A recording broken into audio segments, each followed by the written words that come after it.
T20 world cup champion team India માટે 125 કરોડના ઇનામોની બીસીસીઆઈએ જાહેરાત કરી હતી. આ 125 કરોડ રૂપિયામાંથી કોને કેટલા રૂપિયા મળશે એના આંકડા પણ હવે સામે આવી ગયા છે. સૌથી પહેલા તો ટીમના જે 15 સભ્યો છે સ્ક્વોડમાં હતા એ તમામ સભ્યોને 5-5 કરોડ રૂપિયા મળશે. આમાંથી જે ખેલાડીઓ મેચ રમ્યા હોય કે ન રમ્યા હોય એ તમામ ખેલાડીઓ એટલે કે જેને ટીમમાં સ્થાન ન મળ્યું હોય એવા સંજુ સેમસન અને યશસ્વી જયસ્વાલને પણ 5-5 કરોડ રૂપિયા મળશે.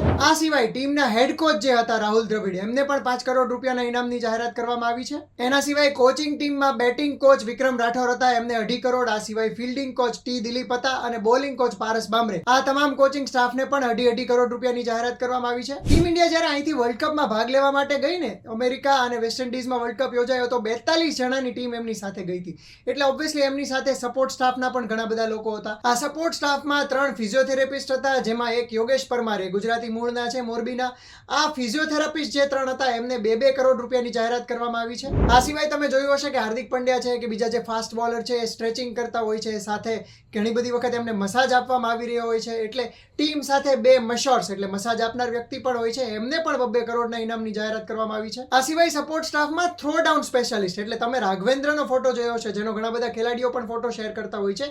એ હાથમાં એક ડિવાઇસ રાખીને બોલ ફેંકતા હોય છે અને ખેલાડીઓને પ્રેક્ટિસ કરાવતા હોય છે. તો આ જે 3 થ્રો ડાઉન સ્પેશિયાલિસ્ટ છે એમને પણ 2-2 કરોડ રૂપિયા મળશે. એના સિવાય ટીમ સાથે એક સ્ટ્રેન્થ એન્ડ કન્ડિશનિંગ કોચ હોય છે એમને પણ 2 કરોડ રૂપિયા મળશે. આ સિવાય તમને જાણીને નવાઈ લાગશે કે જે 4 રિઝર્વડ ખેલાડીઓ રાખવામાં આવ્યા હતા કે જે કદાચ ટીમમાંથી કોઈ ખેલાડી ઇન્જર્ડ થાય તો એમને ઇન્ક્લુડ કરી શકાય એવી આશાથી રિઝર્વડ રખાયા હતા.